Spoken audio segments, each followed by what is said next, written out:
السلام علیکم ورحمۃ اللہ وبرکاتہ۔ الحمدللہ رب العالمین والصلاۃ والسلام علی رسولہ الکریم وعلی آلہ وصحبہ اجمعین، اما بعد فاعوذ باللہ من الشیطان الرجیم، بسم اللہ الرحمن الرحیم۔ کنتم خیر امۃ اخرجت للناس تأمرون بالمعروف وتنہون عن المنکر وتؤمنون باللہ، صدق اللہ العظیم۔ رب اشرح لی صدری ویسر لی امری واحلل عقدۃ من لسانی یفقہوا قولی، آمین یا رب العالمین۔ معزز و مکرم حاضرین اکرام، ہم سب اس بات سے بخوبی واقف ہیں کہ ملک کے حالات کس رخ پہ جا رہے ہیں، اور ایسے حالات میں بحیثیت خیر امت ہمارے کرنے کے کیا کام ہیں، اور قرآن اور سنت سے ہم کو کیا لائحہ عمل ملتا ہے، کس طرح کا منصوبہ ہم کو ترتیب دینا ہے، اور ان سب حالات میں ہم کس طرح سے ثابت قدمی سے ڈٹے رہیں، خیر کی طرف لوگوں کو بلائیں اور برائیوں کا خلا خواہ کریں، برائیوں سے لوگوں کو روکیں۔ یہ اہم چیزیں ہیں۔ ابھی میں نے سورہ آل عمران کی آیت نمبر 110 کی تلاوت کی، جس میں یہ بتایا گیا ہے کہ امت مسلمہ کو خیر امت بنا کے برپا کیا گیا ہے۔ کنتم خیر امت اخرجت للناس تأمرون بالمعروف وتنہون عن المنکر وتؤمنون باللہ۔ اس میں 3 اہم باتیں بتائی گئی ہیں، اور یہ 3 باتوں پہ جو ثابت قدمی سے ڈٹے رہیں گے، جمے رہیں گے، وہ خیر امت ہونے کا مصداق ثابت ہوں گے۔ اور اس میں سب سے پہلی بات اللہ تعالیٰ پر کامل اور بلا شرکت غیر ایمان لانا ضروری ہے۔ توحید کے اوپر ثابت قدمی سے ڈٹے رہنا ہوگا۔ دوسرا، نیکی پر عمل پیرا ہوں گے اور دوسروں کو بھی نیکی کی طرف بلائیں گے، ان کو دعوت دیں گے۔ تیسری چیز جو بتائی گئی ہے، برائی سے بچنا اور لوگوں کو بھی اس سے منع کرنا۔ یہ 3 اہم چیزیں ہیں، تبھی ہم خیر امت کا خلط ہم پہنیں گے اور وہ شرف ہم کو حاصل ہوگا، وہ عزت و تکریم ہم کو ملے گی۔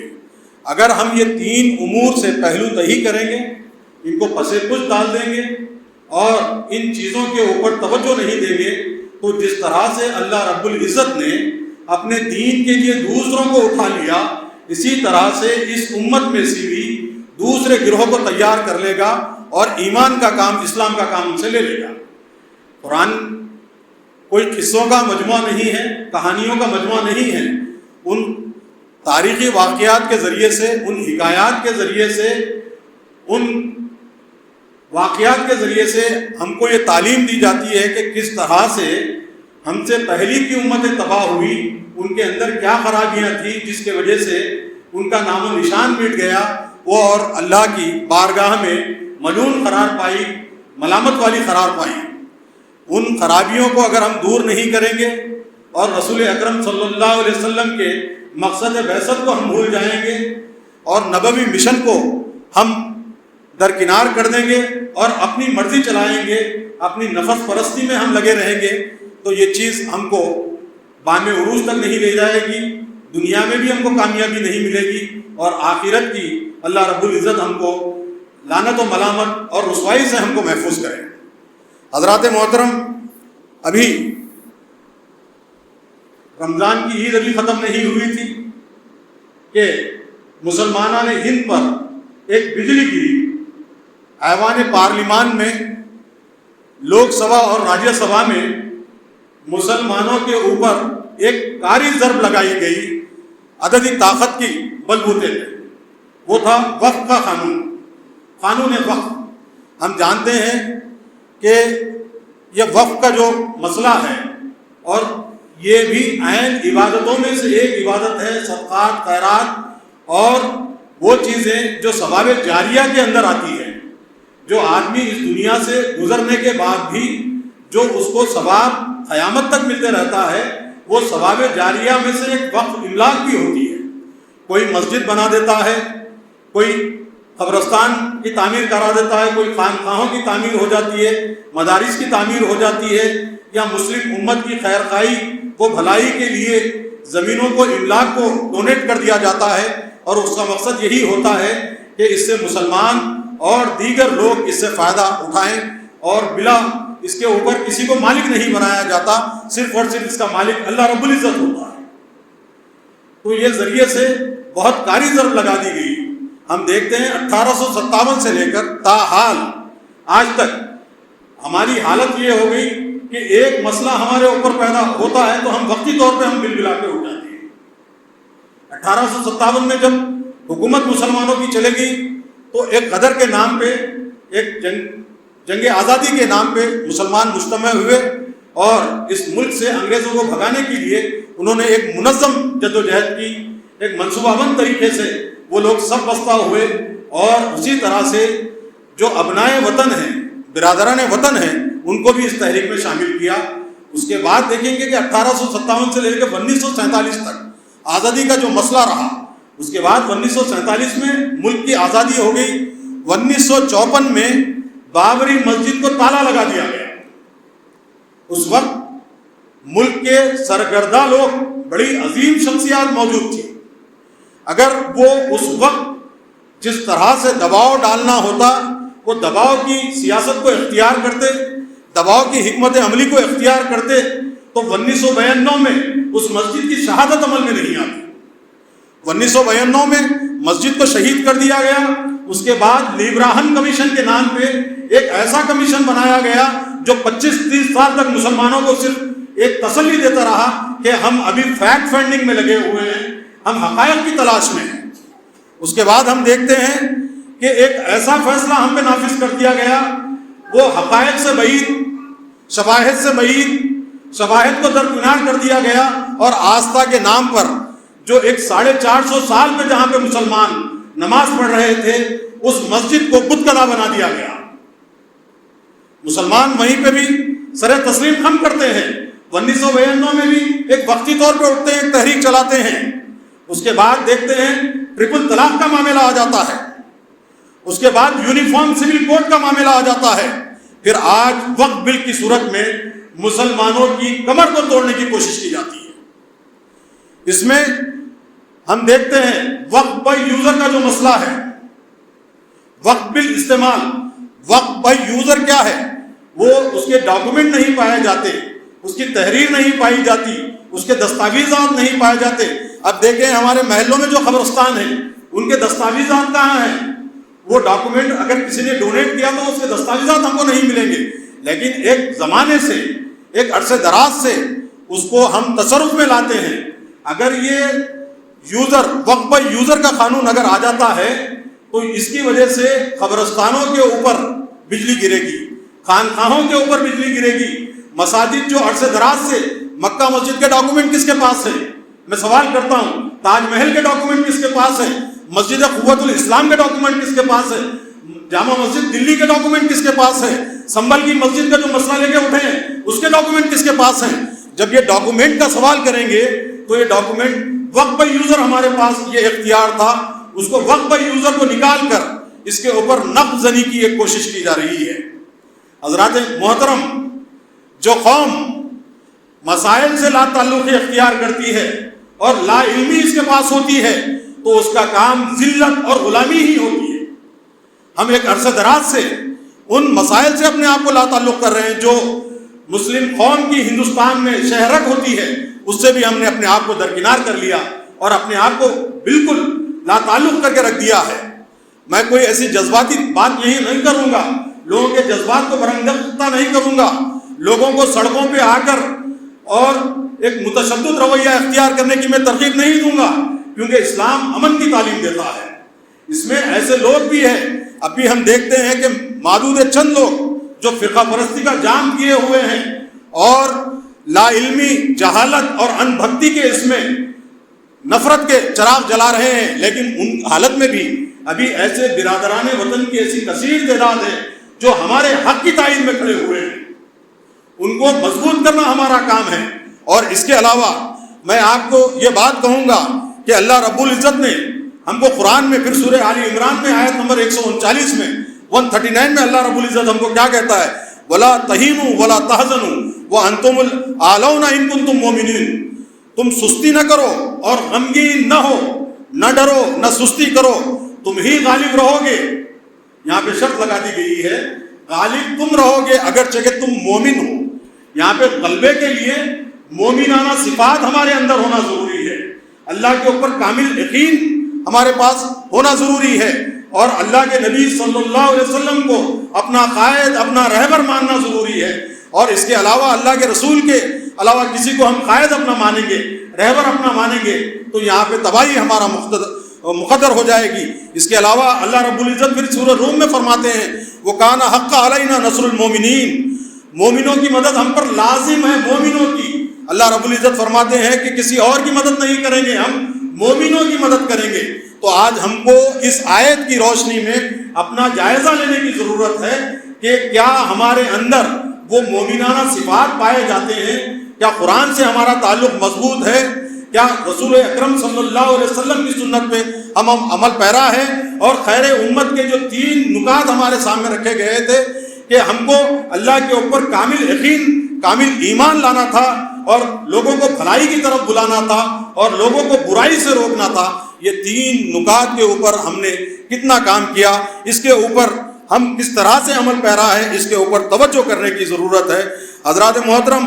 اور اللہ رب العزت فرماتے ہیں سورہ محمد میں بھی یا ایھا الذین آمنوا ان تنصروا اللہ ینصرکم ویثبت اقدامکم، اے ایمان والو اگر تم اللہ کی مدد کرو گے وہ تمہاری مدد کرے گا اور تمہارے قدم جمائے گا۔ اب اللہ کی مدد ہم کس طرح سے کرتے ہیں؟ ایک حدیث میں بتاتا ہوں۔ آج معاملہ دیکھیں گے کہ خیر امت کا جو معاملہ تھا کہ ان کو بھلائیوں کی طرف جانا تھا، بھلائی کے داعی بننا تھا، بھلائیوں کو عام کر دینا تھا، روشنی کے چراغ اتنے جلا دیتے کہ اندھیرا دور دور تک غائب ہو جاتا۔ لیکن آج خارے مذلت میں ہم آ گئے، ہمارے ذہن پراگندہ ہو گئے، ہم اپنے آپ کو تعلیم میں اسلام کی تعلیمات سے اپنے آپ کو روشناس نہیں کراتے، اسلام کی تعلیمات حاصل کرنے کی کوشش نہیں کرتے۔ اللہ رب العزت فرماتے ہیں یا ایھا الذین آمنوا ان تنصروا اللہ ینصرکم ویثبت اقدامکم، ہم تمہارے پیروں کو جما دیں گے، مگر یہاں پہ ایک شرط یہ لگائی ہے کہ تم اللہ کی مدد کرو گے تبھی اللہ تمہاری مدد کرے گا۔ اب اللہ کی مدد کیا ہوگی، کس طرح سے ہم اللہ کی مدد کریں گے؟ ایک حدیث میں اس کا مفہوم آتا ہے کہ اللہ رب العزت اپنے بندے سے کہے گا، روز قیامت کہے گا کہ میں بیمار تھا، تو نے میری عیادت نہیں کی۔ بندہ کہے گا آپ رب العالمین ہیں میرے مالک، آپ کی میں بھلا کیسے عیادت کر سکتا ہوں، آپ کس طرح سے بیمار پڑ سکتے ہیں؟ اللہ رب العزت فرماتے ہیں کہ میرا بندہ بیمار تھا، تو اس کی مزاج پرسی کو نہیں گیا، اس کی تیمارداری کو نہیں گیا۔ اگر تو اس کی مزاج پرسی کو جاتا، اس کی تیمارداری کو جاتا تو تجھ کو اجر مل جاتا اور میں تجھ سے راضی ہو جاتا۔ آج معاملہ مسلم قوم کی حالت یہ ہے، کتنے ایسے لوگ ہیں جو مفلسی کی وجہ سے، تنگ حالی کی وجہ سے بعض لوگوں کی حصہ بن جا رہے ہیں، دوسرے تعلیمات کو اختیار کرنے کے در پہ آ گئے ہیں، ارتداد کی حالت پیدا ہو گئی ہے۔ ہماری بچیاں جو ہے خاص طور پہ وہ کافروں کے نرغے میں آ رہی ہے۔ وجہ کیا ہے؟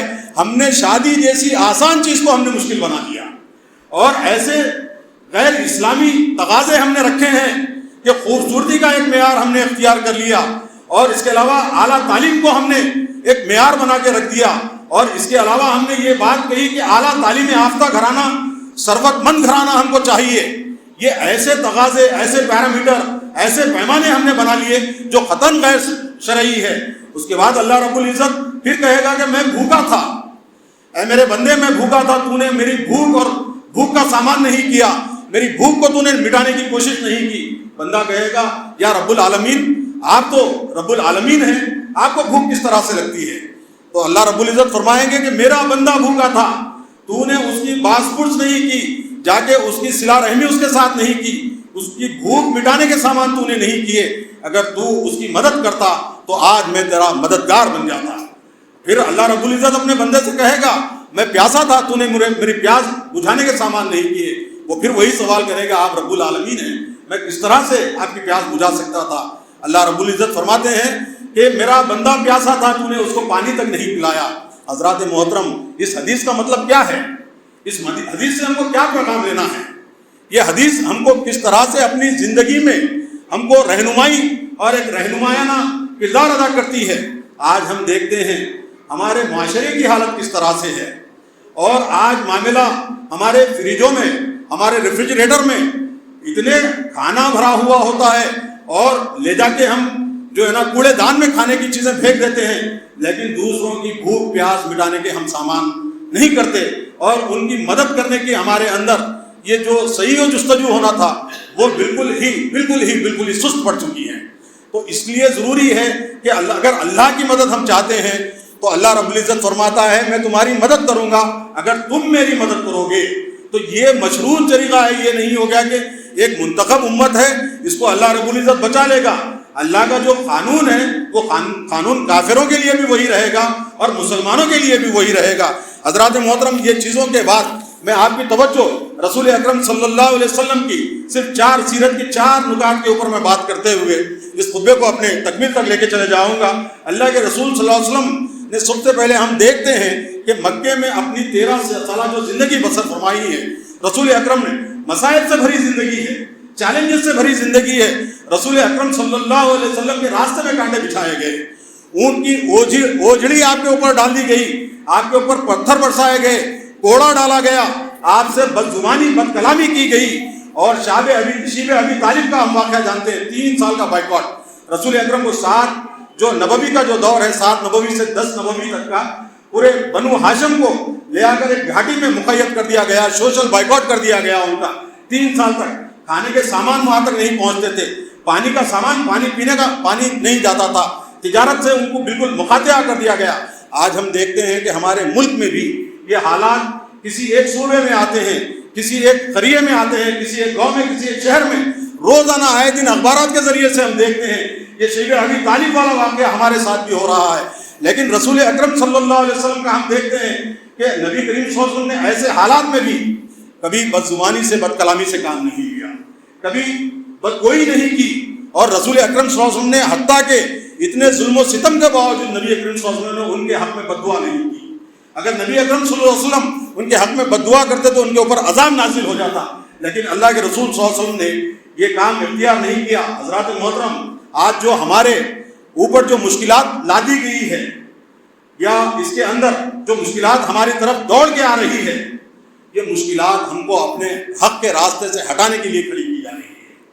ایک واقعہ میں آپ کو بتاؤں گا کہ بابری مسجد کی شہادت کے فوری بعد اکابرین ملت جو ہمارے ہندوستان کے سرکردہ علماء تھے، ایک مخصوص پارٹی کے رہنما سے ملنے کے لیے گئے اور کہے کہ کس طرح سے یہ نفرت کی سیاست کب تک کریں گے، آپ لوگوں کو کب تک مذہب کے نام پہ نفرت کا آپ درس دیں گے؟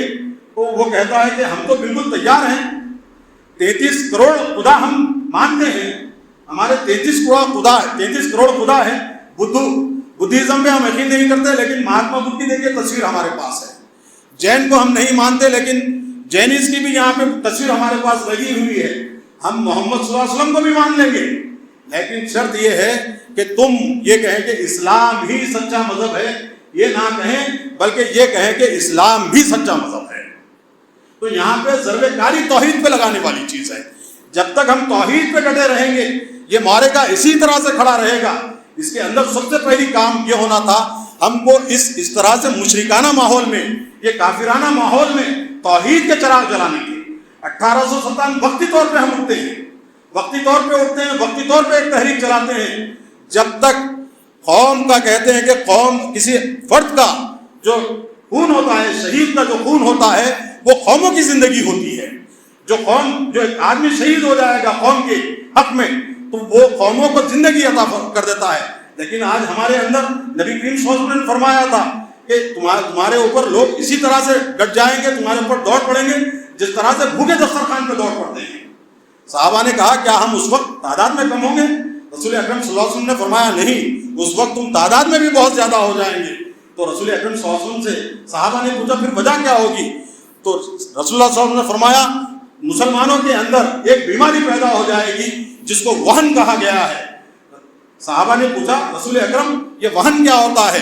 تو رسول اکرم صلی اللہ علیہ وسلم فرماتے ہیں کہ زندگی سے محبت اور موت سے ڈر، موت سے خوف۔ آج حالت یہی ہو گئی ہے، ہم اپنے بچوں کو ذہن میں یہ تاریخی واقعات نہیں بٹھاتے، ان کے تعلیم کے جو ہے نا سامان ہم نہیں کرتے، اور اپنی اسلامی تاریخ سے ان کو واقف نہیں کرتے۔ ان حالات میں سب سے پہلے کیا ہونا تھا کام، ہم اپنے رویے کو مثبت رکھیں، ہم خوف کا شکار نہ ہوں، اپنی فکر کو مثبت رکھیں۔ مثبت فکر کیا ہوتی ہے؟ مثبت کا مطلب ہوتا ہے ثابت قدمی سے ڈٹے رہنا، حالات کتنے بھی خطرناک کیوں نہ ہو۔ اپنا جو مقصد ہے، یہ دنیا تو ختم ہونے والی ہے ہمیشہ، یہ کبھی ہمیشہ رہنے والی دنیا نہیں ہے، آخرت ہمیشہ رہنے والی ہے۔ اسی طرح سے اپنے عقائد کو بچانا پڑے گا، اپنے اسلامی اقدار کو بچانا پڑے گا۔ تو یہ جو سازشیں ہوتی ہیں، سازشیں ہم کو اپنے راہ حق سے ہٹانے کے لیے آتی ہیں۔ نبی اکرم صلی اللہ علیہ وسلم ہجرت کا واقعہ ہم دیکھیں گے کہ نبی اکرم صلی اللہ علیہ وسلم ہجرت سے پہلے اپنے بستر پر حضرت علی کو کہتے ہیں کہ آ جاؤ اور میرے بستر پہ آپ سو جاؤ، اور صبح اٹھنے کے بعد یہ مشرکان مکہ کی یہاں پہ میرے پاس امانتیں رکھی ہوئی ہیں، ان امانتوں کو ان کے مالکوں کو لوٹانے کے بعد تم واپس ہجرت کی طرف آؤ گے۔ یہاں پہ حالات نبی اکرم صلی اللہ علیہ وسلم سے عداوت آخری قسم کی۔ نبی کریم صلی اللہ علیہ وسلم کے الہامی کلام قرآن مجید کو کیا کہتے ہیں؟ جادوگر، اور کہتے ہیں کہ یہ ساحرانہ کلام ہے، یہ شاعری ہے، معاذ اللہ ثم معاذ اللہ، لیکن اپنی امانتیں کس کے پاس رکھاتے ہیں؟ رسول اکرم صلی اللہ علیہ وسلم کے پاس رکھاتے ہیں۔ رسول اکرم صلی اللہ علیہ وسلم ویسے سخت حالات میں بھی، جبکہ اب آپ ہجرت کر رہے ہیں مدینہ کی طرف، لیکن وہ امانتوں کو ان کے مالکوں تک پہنچانے کی حضرت علی کو تلقین کرتے ہیں۔ تو یہ مثبت رویہ ہوگا کہ لوگ اگر گالی بھی دیں گے، گالی کا جواب ہم گالی سے نہیں دیں گے، کیونکہ ہم مسلمان ہیں۔ اگر کوئی گالی بھی دیتا ہے تو ہم بہتر طریقے سے اس کا جواب دیں گے، گالی کا جواب گالی نہیں ہوگا۔ اگر کوئی نکل کر اشتعال انگیز نعرے مارتا ہے تو اشتعال انگیز نعروں کا جواب ہمارا اشتعال انگیز نعرے نہیں ہوں گے۔ کوئی ہماری عبادت گاہوں کے سامنے آ کے کوئی پرچم لہرا کے ہم کو مشتعل کرنے کی کوشش کرے گا تو ہمارا بھی کام اس طرح سے غیر اسلامی طریقے سے پرچموں کو لے کے سڑک پر آ کر لوگوں کے مذہب کے بارے میں بےہودہ نعرے لگانا، یہ ہمارا مذہب ہم کو تعلیم نہیں دیتا۔ یہ سب سے اہم چیز ہے، یہ مثبت رویہ اگر ہمارے اندر نہیں آئے گا تو ہم آگے ایک چیز بھی نہیں بڑھ سکتے۔ اس کے بعد ہم دیکھتے ہیں آج کیفیت کیا ہو گئی، ایک ہوتا ہے رد عمل اور ایک ہوتا ہے عمل۔ رسول اکرم صلی اللہ علیہ وسلم نے زندگی کی بنیاد عمل پر رکھی تھی۔ یا ایھا الذین آمنوا وعملوا الصالحات، اے ایمان والو، عمل ایمان کے ساتھ جہاں پہ بھی ہم دیکھیں گے کہ ایمان کا جہاں پہ بھی صیغہ آیا ہے وہاں پہ عمل کو لازم کر دیا گیا ہے، عمل صالح۔ آج یہ معاملہ وقتی طور پر اٹھ کر کھڑے ہو گئے اور تھوڑی دیر کے لیے ایک تقریر کر دی، 5 منٹ 10 منٹ 1 گھنٹے کے لیے ہم جا کے کسی احتجاج میں شریک ہو جائیں، یہ وقتی چیزوں سے صورتحال بدلنے والی نہیں ہے۔ اور آج ہماری حالت یہ ہو گئی کہ اگر ٹرپل طلاق کا مسئلہ آتا ہے تو جب ہم جاگتے ہیں، بابری مسجد شہید ہوتی ہے تو جب ہم جاگتے ہیں، آج وقت کے اوپر اگر نقب زنی لگائی جاتی ہے جب ہم جاگتے ہیں، مسلم تعلیمی اداروں کے اوپر جب شکنجہ کسا جاتا ہے جب ہم۔ اصل ہونا تو یہ چاہیے تھا کہ ہم ایک منظم جد و جہد کرتے رہتے اور کبھی بھی ہمارے اندر سستی نہیں آتی اور ہم ثابت قدمی سے اپنے مقصد کی طرف لگے رہتے۔ رسول اکرم صلی اللہ علیہ وسلم نے اس طرح سے جب دیکھے رد عمل کا معاملہ کیا ہوتا ہے، رد عمل سے صرف اور صرف کیا ہوگا، نفرت پھیلے گی۔ رد عمل سے ہم کو روکا گیا ہے۔ ہم دیکھتے ہیں قرآن مجید نے بھی یہ کیا کہ نبی کریم صلی اللہ علیہ وسلم نے جب قرآن پڑھا تو ان کا نبی کا عمل یہ تھا کہ قرآن کی آپ نے دعوت دی، تو ان کا رد عمل کیا تھا؟ انہوں نے قرآن کو شاعری کہا۔ نبی کریم صلی اللہ علیہ وسلم نے توحید کا پرچار کیا تو انہوں نے شرک، ان کا رد عمل یہ تھا، شرک کو فروغ دینے کی کوشش کی۔ اس کے بعد ہم دیکھتے ہیں کہ مسلمانوں نے ہجرت کی تو انہوں نے، ان کا رد عمل یہ تھا کہ مسلمانوں کا انہوں نے تعاقب کیا۔ اس کے علاوہ بھی ہم دیکھتے ہیں کہ رسول اکرم اور مسلمان لگاتار عمل میں لگے رہے، اپنے مقصد کی طرف لگے رہے، اور کفاران مکہ لگاتار رد عمل کی حالت میں لگے رہے۔ تو رد عمل کے ذریعے سے جو بھی لوگ اٹھتے ہیں نا وہ وقتی طور پہ اٹھتے ہیں، وہ پرماننٹ کام نہیں ہوتا، پرماننٹ سلوشن نہیں ہوتا۔ پرماننٹ سلوشن رد عمل سے نہیں لیکن لگاتار عمل سے آتا ہے۔ اسی لیے قرآن بھی کہتا ہے، رسول اکرم صلی اللہ علیہ وسلم نے بھی فرمایا کہ مقدار نہیں دیکھی جائے گی، عمل کی مقدار نہیں دیکھی جائے گی، لیکن اس کی مداومت، وہ کنسسٹنسی سے کس طرح سے لگاتار کیا جاتا ہے۔ تھوڑا سا عمل ہو لیکن لگاتار کیا جائے، کنسسٹنسی سے کیا جائے، وہ عمل کے نتائج آتے ہیں۔ آج ایک بیٹھ کے 100 رکعت آج پڑھ لیے، کل کی فرض نماز بھی غائب ہو جا رہی ہے، یہ نہیں ہوگا۔ فرائض پہ ثابت قدمی سے ڈٹے رہیں گے، سنت پہ ثابت قدمی سے ڈٹے رہیں گے۔ یہ دوسری بات پہلی میں نے کہی، مثبت رویہ ہمارا ہونا، ہماری فکر مثبت ہونا ہے۔ دوسرا ہم رد عمل پیش نہیں کریں گے، ہم عمل پیش کریں گے، اور تیسرا جو اہم معاملہ ہے تصادم سے گریز ہونا پڑے گا۔ تصادم کا معاملہ جو ہوگا، ہم دیکھتے ہیں کہ صلح حدیبیہ کا معاملہ جو تھا، رسول اکرم صلی اللہ علیہ وسلم 1400 صحابہ کے ساتھ اب جب جاتے ہیں عمرے کے لیے جاتے ہیں، تو سب سے پہلے آپ نے کیا کیا؟ جا کے اٹیک نہیں کیا، آپ نے پہلے امن کے لیے ایک سفیر کو بھیجا کہ ہم عمرے کے لیے آ رہے ہیں، لڑنے کے لیے نہیں آ رہے ہیں، ہم عمرہ ادا کریں گے، اپنے مناسک ادا کر لیں گے، مناسک عبادت ادا کرنے کے بعد ہم لوٹ جائیں گے۔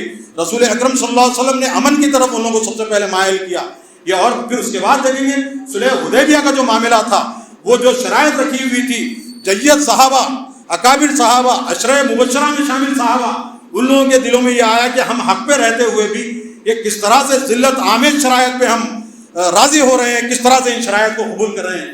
رسول اکرم صلی اللہ علیہ وسلم نے کہا کہ فتحنا لکم فتحنا مبینہ، انا فتحنا فتحنا مبینہ، یہ بالکل کھلی اس طرح سے یہ فتح ہوگی۔ اللہ کے رسول صلی اللہ علیہ وسلم پہ وحی نازل ہوئی، تو یہ معاملہ امن کی طرف ہم بلائیں گے، جستجو لگاتار کرتے رہیں گے، اور ہم معاملہ یہ ہو گیا کہ مسلمان اپنا غلبہ چاہ رہے ہیں، غلبہ مسلمانوں کا نہیں چاہیے، اللہ کے احکامات کا، اسلام کا غلبہ چاہیے۔ ہم دیکھتے ہیں کہ 1000 سال تک مسلمانوں نے یہاں پہ حکمرانی کی، کیا کس طرح سے انہوں نے ماحول کو بدلنے کی کوشش کی؟ کیا ان لوگوں نے دعوت و تبلیغ کا انہوں نے کام کیا؟ بالکل نہیں کیا۔ ذات پات کا سسٹم ویسی رہا، یہاں کی جو خرابیاں تھی، ستی کی جو خرابیاں تھی، وہ ستی کی خرابیاں ویسی برقرار رہی۔ جو شودر سسٹم تھا، جو ورنا سسٹم تھا، ان کا ورنا سسٹم بھی ویسی رہا۔ اگر یہ دعوت و تبلیغ کا کام انجام دیتے اور اپنی شخصی خاندانی حکمرانی کے بجائے اسلامی حکومت کا یہ لوگ نفاذ کرتے، تو آج حالات کچھ اور ہوتے اور بیشتر آبادی مسلمانوں کی آبادی ہوتی۔ آج بھی ہم کو تبلیغ کی طرف، دعوت کی طرف ہم کو سب سے پہلے توجہ دینے کی ضرورت ہے۔ اور یہ دیکھیں گے امن کا معاملہ کس طرح تھا۔ فتح مکہ کے وقت بھی سعد بن عبادہ نے کہا آج تو بدلے کا دن ہے، آج تو خون کی ندیاں بہے گی، لیکن رسول اکرم صلی اللہ علیہ وسلم نے کہا کہ آج بدلے کا دن نہیں ہے، آج خون کی ندیاں نہیں بہے گی، بلکہ آج معافی کا دن ہے۔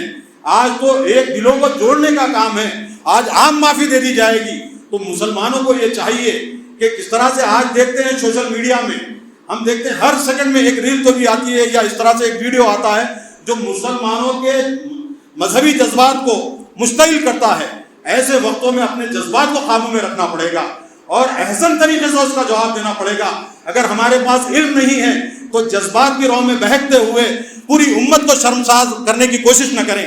بیٹھ جائیں، جو جن کو جواب دینا ہو وہ جواب دے لیں گے، جن کے پاس علم ہے وہ علم کے ذریعے سے ان کا جواب دے دیں گے۔ لیکن آج معاملہ کیا ہو گیا، اگر کوئی گالی گفتار سے کام لیتا ہے تو ہمارے نوجوان بھی گالی گفتار کا کوئی اختیار کر لیتے ہیں۔ یہ ہمارا طریقہ نہیں ہے، یہ اسلامی طریقہ نہیں ہے۔ تصادم سے بچنا پڑے گا، اور تصادم کیونکہ اسلام انسانیت کی بھلا کے لیے آیا ہے، مسلمانوں کی خالی اس میں بھلا نہیں ہے، تمام انسانوں کے لیے ہدایت ہے، ہدی للناس، ہدایت ہے تمام انسانوں کو۔ تو یہ سامان کو ہم کو عام کرنا پڑے گا۔ تصادم سے گریز کے بعد جو چوتھی سب سے اہم چیز ہے، نظام اجتماعی کو ہم کو برقرار کرنا پڑے گا۔ آج معاملہ کیا ہو گیا، ہم افراد کو تو تیار نہیں کرتے، افراد کو بدلنے کی کوشش نہیں کرتے، بلکہ کیا کرتے ہیں، سیدھے سے ہم چیلنج نظام کے اوپر، سسٹم کے اوپر کر دیتے ہیں۔ جو کرپٹ نظام ہے وہاں کے اندر کرپشن پایا جاتا، عدم مساوات پائی جاتی، انیکویلٹی پائی جاتی، اور عددی طاقت کے بلبوتے پہ ظلم کو روا رکھا جا رہا ہے۔ ایسے حالات میں اگر افراد کو ہم نہیں بدلیں گے، لوگوں کو نہیں بدلیں گے، تو سسٹم کو چیلنج نہیں کر سکتے ہیں۔ اب دیکھیے، اگر سسٹم کو چیلنج کیا جائے اور ابو لہب اس کے اندر پایا جائے، ابو جہل پایا جائے، تو سسٹم بدل نہیں سکتا۔ ابو لہب اور ابو جہل کے سامنے رسول اکرم نے کیا کیا، ابو بکر کو کھڑا کیا، عمر کو کھڑا کیا، عثمان غنی کو کھڑا کیا، حضرت علی کو کھڑا کیا۔ جب اگر ہم افراد کی تبدیلی کا کام کر لیں گے، معاشرے کو بدلنے کا کام کر لیں گے، تو نظام سے ہم کو تبدیل کرنے میں اتنی دقت ہم کو نہیں آئے گی۔ آج ہم کیا کر رہے ہیں، وقتی طور پہ ایک جماعت کے خلاف کھڑے ہو جاتے ہیں۔ 5 سال کے اندر 3-4 مہینے ہمارے جذبات کے اندر کیا رہتا ہے، گرماہٹ رہتی ہے۔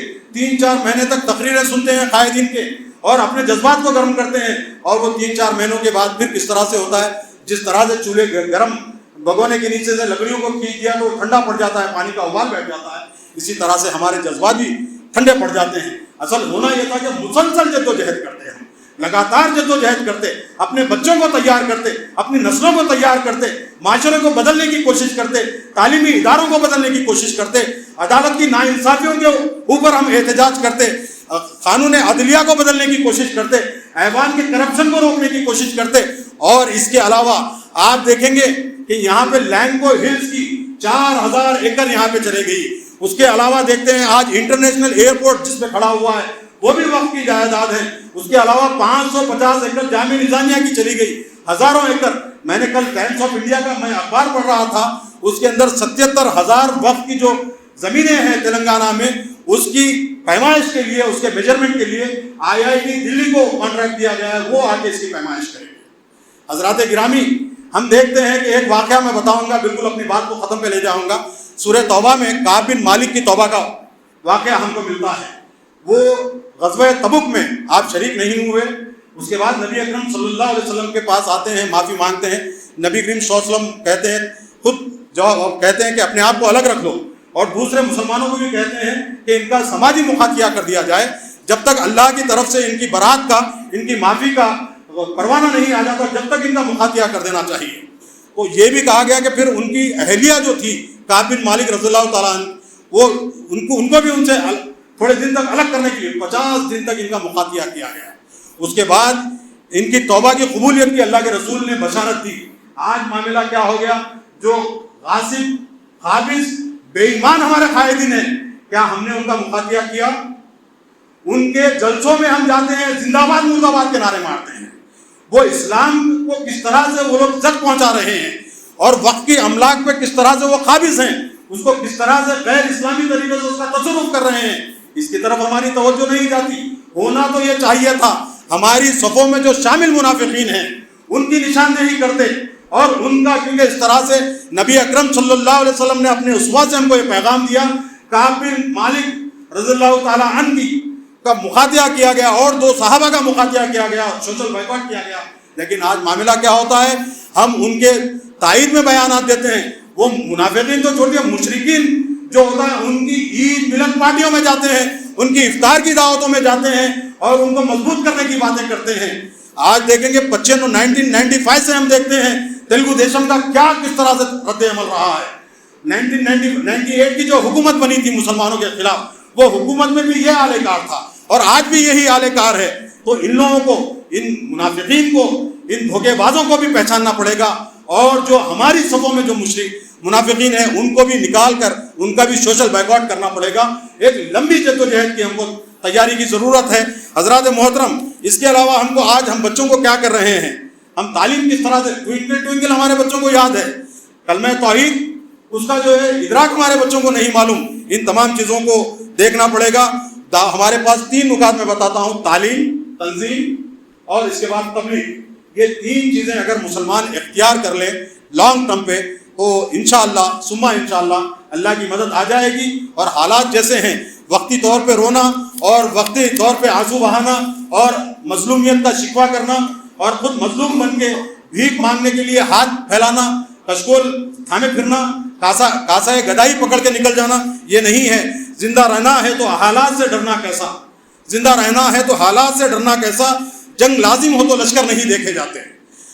جنگ اگر لازم دیکھ رہے ہیں آپ کہ صرف اور صرف 50 لاکھ لوگ سپر پاور سے ڈٹ چکے ہیں، میزائلوں کے خلاف ٹھہرے ہیں، نیوکلیر پاور کے خلاف ٹھہرے ہیں، تو اسی طرح سے اگر جنگ لازم ہو جائے تو لشکر کو نہیں دیکھتے، صرف اپنے ایمان کے اوپر بھروسہ رکھتے ہیں اور اللہ کی مدد کے اوپر بھروسہ کامل یقین رکھ کے ڈٹ جاتے ہیں. طویل جد و جہد کی ضرورت ہے. 1 مہینہ، 8 دن، 10 دن، 15 دن، 20 دن، یہ جلد سے یہ نہیں، مکمل طریقے سے اپنے بچوں کو تیار کرنا پڑے گا. ان کے اندر ایک روح پھونکنے پڑے گی. یہ روح کے ذریعے سے ایک 10-15 سال کے اندر ہم ایک اس طرح سے طویل مدتی ایک گول فٹ کر لیں. یہی کام پہ ہم لگے رہیں گے، اور جو راستے میں جو ہماری توجہ کو بھٹکانے والی چیزیں آ رہی ہیں ان کے اوپر توجہ نہیں دیتے ہوئے رسول اکرم کے منصوبے پہ ہم بالکل گامزن رہیں گے، تو انشاءاللہ ہماری جیت بھی ہوگی، لوگوں کا فلاح بھی ہوگا، دنیا بھی ان کی سدھرے گی، اور آخرت میں بھی انشاءاللہ کامیابی ہوگی. اللہ سے دعا ہے کہ اللہ تعالیٰ ایسے حالات میں ہماری مدد فرمائیں اور ہم کو ہمارے اندر پہچان پیدا کرے منافقین کی، اور ایمان والوں کو پہچاننے کی ہمارے اندر تمیز پیدا فرمائیں. وآخر الدعوانا ان الحمدللہ رب